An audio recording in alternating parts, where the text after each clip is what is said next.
चला welcome everyone, welcome to textbook super coaching. या session मध्ये आपण डिस्कस करूयात कंबाईन पूर्व परीक्षा 2024 करता एक महत्वाची स्ट्रॅटेजी 100 दिवस. ओके, तुम्ही जेव्हा हे लेक्चर पाहत असाल कदाचित 100 दिवस राहिलेले नसतील, 90 असतील, 95 असतील, 85 असतील किंवा त्यापेक्षाही कमी असतील. पण मुद्दा समजून घ्या, 100 आकडा किंवा 100 दिवसांचं नियोजन हे एक जस्ट एक आपण म्हणूया की पॉइंट आहे. मेन मुद्दा आहे की जेवढे काही दिवस राहिले असतील, तुम्ही ज्यावेळेस हे लेक्चर पाहत असाल तिथून पुढे तुम्ही नियोजन कसं करू शकता, त्या दिवसांना तुम्ही कसं युटिलाइज करू शकता, हे महत्वाचं आहे. हा कंटेक्स्ट आहे लेक्चरचा, बरोबर. सो आपण या लेक्चरमध्ये समजून घेऊयात की 100 दिवसांचं नियोजन आपण कसं करू शकता.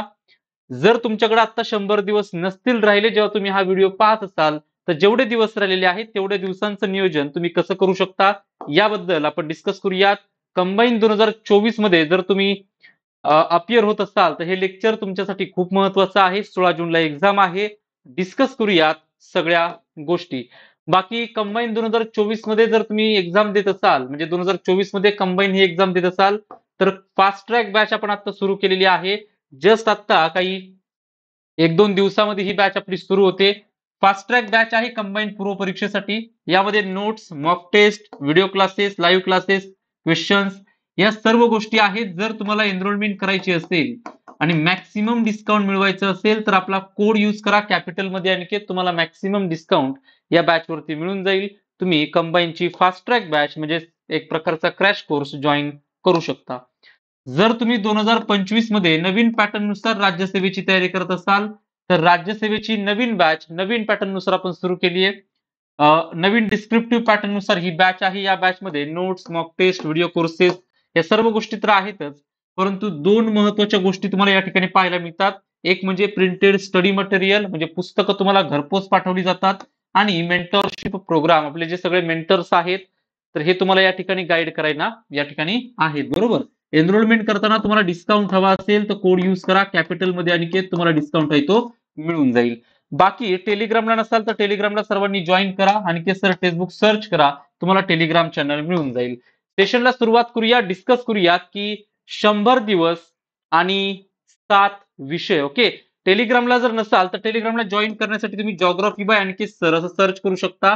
टेलिग्रामला जा, सर्च करा जॉग्राफी बाय अनिकेत सर, तुम्हाला टेलिग्राम चॅनल मिळून जाईल.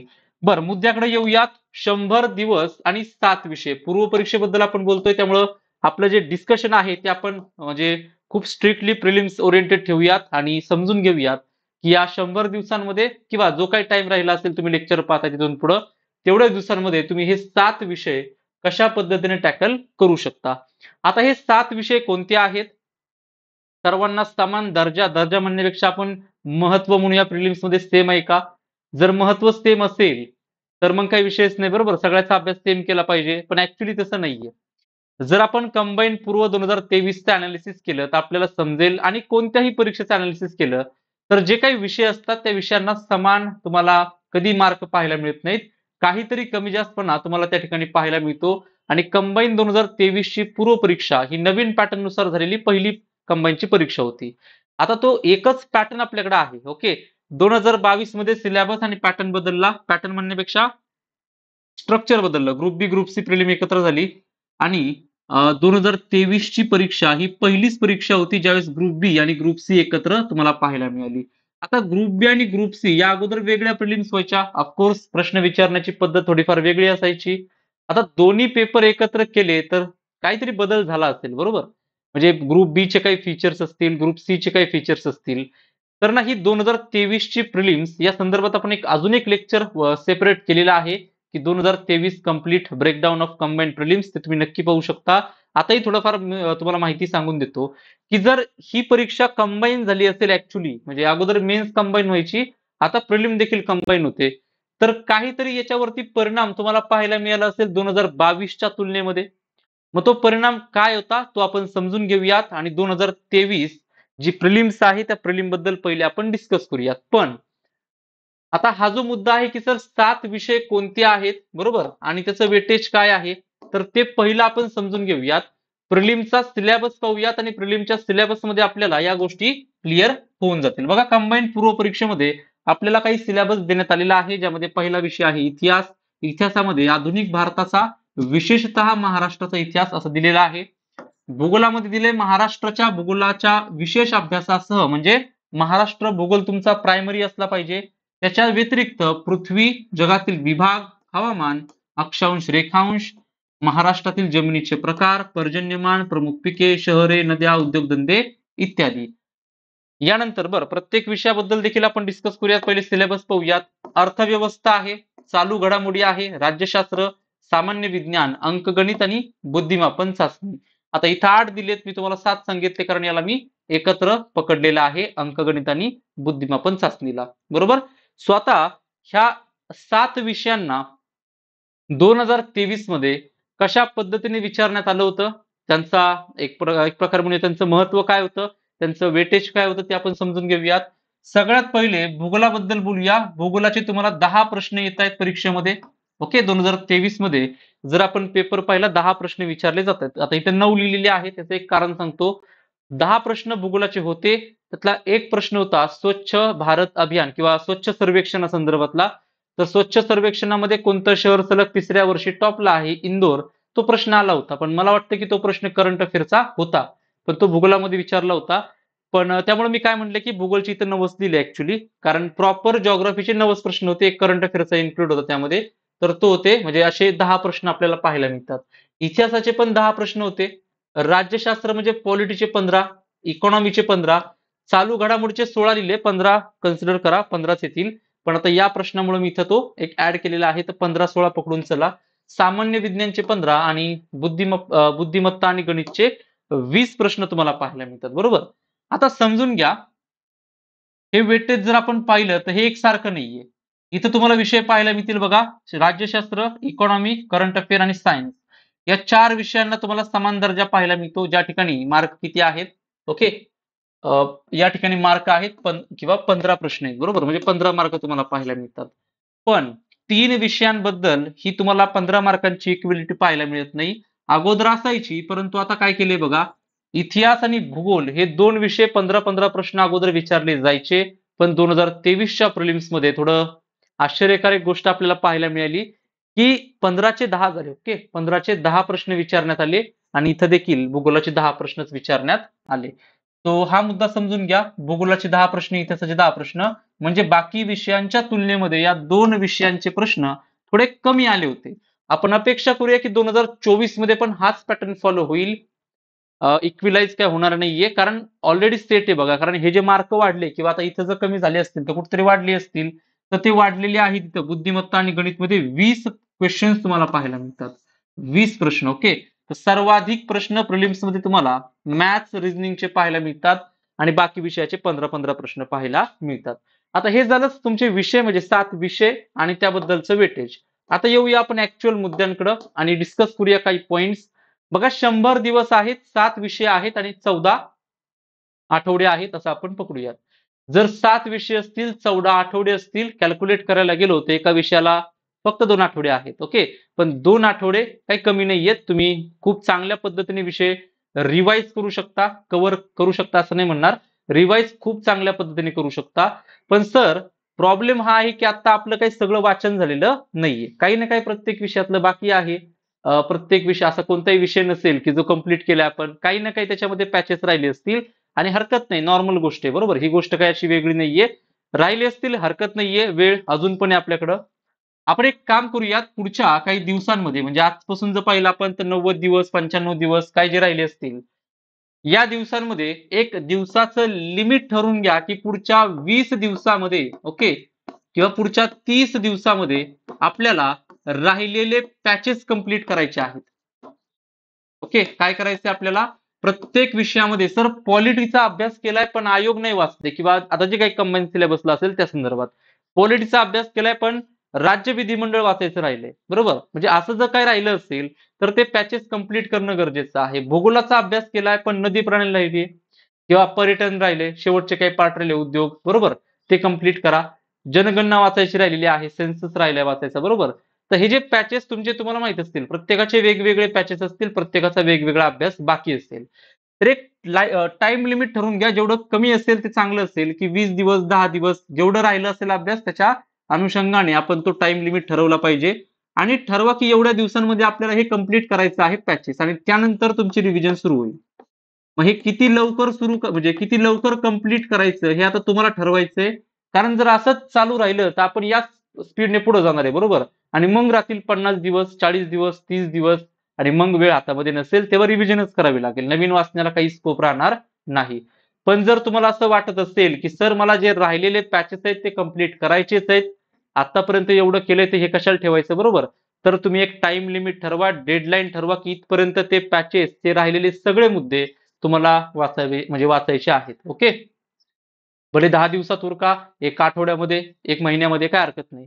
पण त्यानंतर सुरू करायची आहे रिव्हिजन. म्हणजे पहिला मुद्दा आपण पाहिला, कोणते विषय स्कोरिंग आहेत तो आता परत डिस्कस करू आपण, आणि कोणते विषय बाकी आहेत. सर्वात महत्वाचा मुद्दा, वैयक्तिक लेवलला चेक करा. कारण सेल्फ अनालिसिस आपण करत नाही, आपण फक्त वाचत जातो, लायब्ररीत बसतो, पुस्तक कंप्लीट करायचा प्रयत्न करतो, अंडरलाईन करतो, बरोबर, किंवा हायलाईट करतो. पण फक्त पुस्तक अंडरलाईन करून झालं किंवा हायलाईट करून झालं म्हणजे ते कंप्लीट झालं असं नाही. एक फक्त आपल्या मनाचं समाधान होतं की आपण पुस्तक कंप्लीट केलेलं आहे, वाचलेलं आहे, हायलाईट करून झालं. पण जर त्यावरती प्रश्न आला तर आपण आपल्या डोक्यामध्ये म्हणजे हे तयार करून ठेवलंय का की जर प्रश्न आला तर सुटेल का, बरोबर? कारण ऍट दी एंड 4 पैकी 1 निवडायचंय आपल्याला. ते जर निवडता आलं तर ते वाचनाला काहीतरी महत्व आहे, ऍटलिस्ट आता तरी, बरोबर? मग हे जर जमत असेल किंवा हे जर आपल्याकडून पॉसिबल होत असेल तर चांगली गोष्ट आहे. तर बघा, लक्ष द्या, कोणते विषय बाकी आहेत हे आपल्याला सेल्फ अनालिसिस करणं गरजेचं आहे. जर ते करू शकलात तर तुम्ही पुढची स्ट्रॅटेजी आखू शकता. काही लोक सेल्फ अनालिसिस पासून दूर पळतात, ते म्हणतात नाही करायचं तर सेल्फ अनालिसिस. कारण माहित नाही, अनेक असू शकतात. कदाचित रियालिटी त्यांना ऍक्सेप्ट होऊ शकत नाही काही लोकांना की आपला खूप अभ्यास राहिलाय. पण ना ते जर तुम्ही अनालिसिस केलं तर कदाचित तुम्ही ती सिच्युएशन कंट्रोल देखील करू शकता. पण जर तुम्ही त्यापासून लांब पळत राहिला तर मग ती सिच्युएशन जाणार आहे हातात ना. कारण ज्यावेळेस 50 दिवस राहतील, 40 दिवस राहतील, 1 महिना राहील, 20 दिवस राहतील, तेव्हा वेळ नसेल. आता वेळ आहे, अनालिसिस करा. एवढं बाकी आहे, एवढं करायचंय आपल्याला. भले 100 तुमचं 90% बाकी आहे, 90% नका करू, 70%च करा, पण ते चांगलं करा मग, बरोबर? पण हे जोपर्यंत तुम्ही अनालिसिस करत नाही ना तोपर्यंत समजतच नाही की 90% बाकी आहे आपलं किंवा 50% बाकी आहे. मग हे अनालिसिस करावं लागेल. एकदा बसा, पेन पेपर घ्या आणि एकदा लिहून काढा की किती अभ्यास झालाय. तुम्हाला ऑनेस्टली कोणाला दाखवू नका, काही नाही, फक्त स्वतः स्वतः लिहून काढा की एवढा अभ्यास आपला झालाय, एवढा बाकी आहे आणि पुढचे एवढे दिवस आहेत, त्या दिवसांमध्ये एवढं करायचंय. जर हे तुम्ही पहिल्यांदा मांडू शकलात तर ते कंप्लीट कराल. जर ते मांडलंच नाही आपण एका पेजवरती तर आपण कंप्लीट कसं करणार आहे, बरोबर? त्यामुळे पहिलं लिहिणं गरजेचं आहे की काय झालंय आणि काय राहिलंय आपलं, बरोबर? यानंतर कोणते विषय स्कोरिंग आहेत हे पण पाहणं गरजेचं आहे. आपण म्हणतो की सगळे विषय समान आहेत, असू शकतात, पण आपल्यासाठी थोडी स्ट्रॅटेजी वेगळी ठेवायची. कारण दिसतंय समोर की 20 प्रश्न मॅथ्स रिझनिंगची येत आहेत, बाकी 15-15 प्रश्न, इथं 10 प्रश्न येत आहेत, बरोबर? इथं जर 10 प्रश्न येत असतील आणि तुम्ही भूगोल, आता भूगोल हा माझा विषय आहे, बरोबर? तरी मी तुम्हाला सांगतो की जर भूगोलाचे 10 प्रश्न येत असतील आणि तुम्ही भारताचा भूगोलाचं पूर्ण पुस्तक वाचायला घेऊन बसते आणि 3 आठवडे तुम्ही पुस्तक वाचायला बसते इथनं पुढं, आहे का कॉस्ट बेनिफिट रेशो त्याचा एवढा? नाही, बरोबर? त्याच्याऐवजी मॅथ्स रिझनिंगची प्रॅक्टिस करा. 20 पैकी जेवढे प्रश्न 15, 16, 17, 18, 19 जेवढे बरोबर येतील क्वेश्चन्स तेवढे तुमचे मार्क असतील.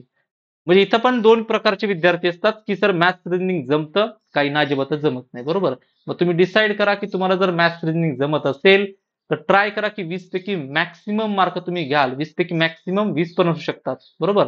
18 असू शकतात, 17 असू शकतात. आणि मग जीएस मध्ये तुम्ही मार्क घ्यालच, कारण तो अभ्यास कॉमन असतो. तुम्हाला वाटलं सर नाही मॅथ्स रिझनिंग मध्ये आपल्याला काही 15च्या वर जाणार नाहीये, 10 ते 15च्या मध्ये येतील, ती स्ट्रॅटेजी बनवा की 10 ते 15च्या मध्येच आपण आणूयात. मग जीएस ला फोकस करूया. बाकी विषयांमध्ये करंट अफेअर, बघा तिसरा पॉईंट मी काय लिहिलाय, करंट अफेअर वरती विशेष लक्ष देणं गरजेचं आहे. कारण आपण इतिहासाचा अभ्यास करतो, मोठी मोठी पुस्तकं आपण वाचतो, समाजसुधारक वाचतो, भूगोल आपण भारताचा वाचतो, महाराष्ट्राचा वाचतो, काही तर जगाचाही वाचतात कंबाईनसाठी. मी सांगतो अजिबात वाचू नका, 3-4 चॅप्टर करा फक्त, बरोबर? मग बाकी आपण खूप वाचत बसतो आणि त्याचे वेटेज किती आहेत? इतिहासाचे 10 प्रश्न, भूगोलाचे 10 प्रश्न, बरोबर? आणि इथं करंटला 15 प्रश्न आहेत. आपण त्याला विषय कन्सिडर करतच नाही, हा सगळ्यात मोठा इश्यू आहे. आपण करंट अफेअरला ऍज अ सब्जेक्ट अजूनही ऍक्सेप्ट केलेला नाही, हा खूप मोठा प्रॉब्लेम आहे. जर तुमच्या बाबतीत पण असेल तर थोडं लक्ष देणं गरजेचं आहे. करंटला 15 प्रश्न विचारले जात आहेत, जे खूप महत्वाचे आहेत. 15 पैकी 12-13 प्रश्न देखील बरोबर येऊ शकतात जर प्रॉपर स्ट्रॅटेजी बनवली तर हे देखील शक्य आहे. ज्या ठिकाणी तुम्ही एकदा चेक करा, जर या अगोदर कधी परीक्षा दिल्या असतील तर करंटचे मार्क आपले किती आहेत? 7, 8, 5, 6 मार्क असतील ते वाढवणं गरजेचं आहे. 10, 11, 12च्या पुढे जाणं गरजेचं आहे. जर करंट अफेअरला मार्क आले तर खूप सोपं जाईल बाकी जीएसला कव्हर करायला. कारण यातला कोणता तरी एखादा विषय हा खूप आउट ऑफ द बॉक्स असतो प्रत्येक प्रिलिमला. मागच्या वर्षी भूगोल होता त्या पद्धतीप्रमाणे की भूगोल थोडासा वेगळा विचारला होता. बाकी सोपं होतं. ओव्हरऑल 2023 ची प्रिलिम थोडी वेगळीच होती बरोबर. काही लोक म्हणतात टफ होती. कारण नवीन पॅटर्न होता. नवीन पद्धतीने त्यांनी विचारलं होतं. नवीन काही स्ट्रॅटेजी त्यांनी आखलेली होती यामध्ये प्रश्न विचारण्यामध्ये. तर हे सगळे मुद्दे आहेत. आपल्याला काय करायचे आता पुढच्या 100, 90, 80 जे काही दिवस राहिले असतील. विषय किती आहेत? कोणते विषय बाकी आहेत ते चेक करायचे. ते पहिलं सेल्फ अनालिसिस करायचं आणि मग ठरवायचं की पॅचेस कधी कंप्लीट करायचे आणि रिव्हिजनला कधी सुरुवात करायची. मग तुम्ही एका आठवड्यामध्ये एक विषय खूप चांगल्या पद्धतीने रिवाइज करू शकता आणि त्या पहिल्या रिव्हिजन नंतर दुसरी रिव्हिजन तुम्ही 2 दिवसामध्ये करू शकता, 3 दिवसामध्ये करू शकता. पण त्यासाठी पहिल्यांदा एक आठवडा रिव्हिजन द्यावं लागेल प्रत्येक विषयाला. तुम्ही जर एक आठवडा रिव्हिजनला दिला, ओके, अभ्यास केल्यानंतर तो विषय तुमचा 2 दिवसावरती येईल. तुम्ही 2 दिवसामध्ये सगळा विषय रिवाइज करू शकता. वाचन म्हणत नाही, रिवाइज करू शकता. बरोबर. पण तिथपर्यंत येण्यासाठी आपल्याला पहिलं वाचावं लागेल, पहिली रिव्हिजन करावी लागेल आणि मग दुसरी रिव्हिजनकडे आपण 2 दिवसापर्यंत येऊ शकतो. तर हे सगळे मुद्दे आहेत. ट्राय करा की पुढच्या 100 दिवसामध्ये तुम्ही तुमची बेस्ट स्ट्रॅटेजी बनवाल आणि म्हणजे तुम्हाला जेवढं शक्य आहे, तुमची जेवढी कॅपॅसिटी आहे, त्या कॅपॅसिटी मधून तुम्ही तुमचा मॅक्सिमम प्रयत्न कराल या 100 दिवसाला युटिलाइज करण्यासाठी किंवा यातून आउटपुट येण्यासाठी. ओके. सो हे आपलं एक लेक्चर होतं. आय होप तुम्हाला काही इन्फॉर्मेशन मिळाली असेल. जर तुम्ही ग्रुपला ऍड नसाल तर या नंबरवरती व्हॉट्सअपला मला मेसेज करा. मी तुम्हाला ग्रुपला ऍड करून देईल. टेलिग्रामला नसाल तर टेलिग्रामला जॉईन करा. Geography by Aniket sir search करा. तुम्हाला टेलिग्राम चॅनल मिळून जाईल. बाकी बॅचेस बद्दल तुम्हाला माहिती सांगतो बघा. बॅचेस मध्ये आपण कंबाईन पूर्व परीक्षा 2024 साठी फास्ट ट्रॅक बॅच आता सुरू केलेली आहे. अनेक फीचर्स यामध्ये आहेत. जर एनरोलमेंट करताना मॅक्सिमम डिस्काउंट हवा असेल तर कोड यूज करा कॅपिटलमध्ये अनिकेत, तुम्हाला डिस्काउंट आहे तो मिळून जाईल.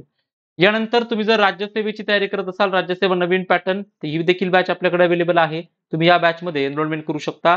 Printed study material, MPSC mentorship programme, ह्या सर्व गोष्टी तुम्हाला यामध्ये मिळून जातील. आपला कोड यूज करा, डिस्काउंट तुम्हाला मिळून जाईल. बाकी टेलिग्रामला नसाल तर टेलिग्रामला सर्वांनी जॉईन करू शकता. ओके. आय होप तुम्हाला इथपर्यंत क्लिअर असेल. अनेक व्हिडिओज आपण कंबाईन पूर्व परीक्षेवरती बनवलेले आहेत. नक्की ते आपल्या व्हिडिओ सेक्शन मध्ये चेक करा. तुमच्या ज्या काही समस्या असतील, जे काही डाऊट असतील, कदाचित आपला व्हिडिओ त्यावरती ऑलरेडी आलेला असेल. तर आपण या लेक्चरमध्ये थांबूया. भेटूया नेक्स्ट लेक्चरमध्ये. Thank you everyone for joining this session. Have a nice day head. Thank you.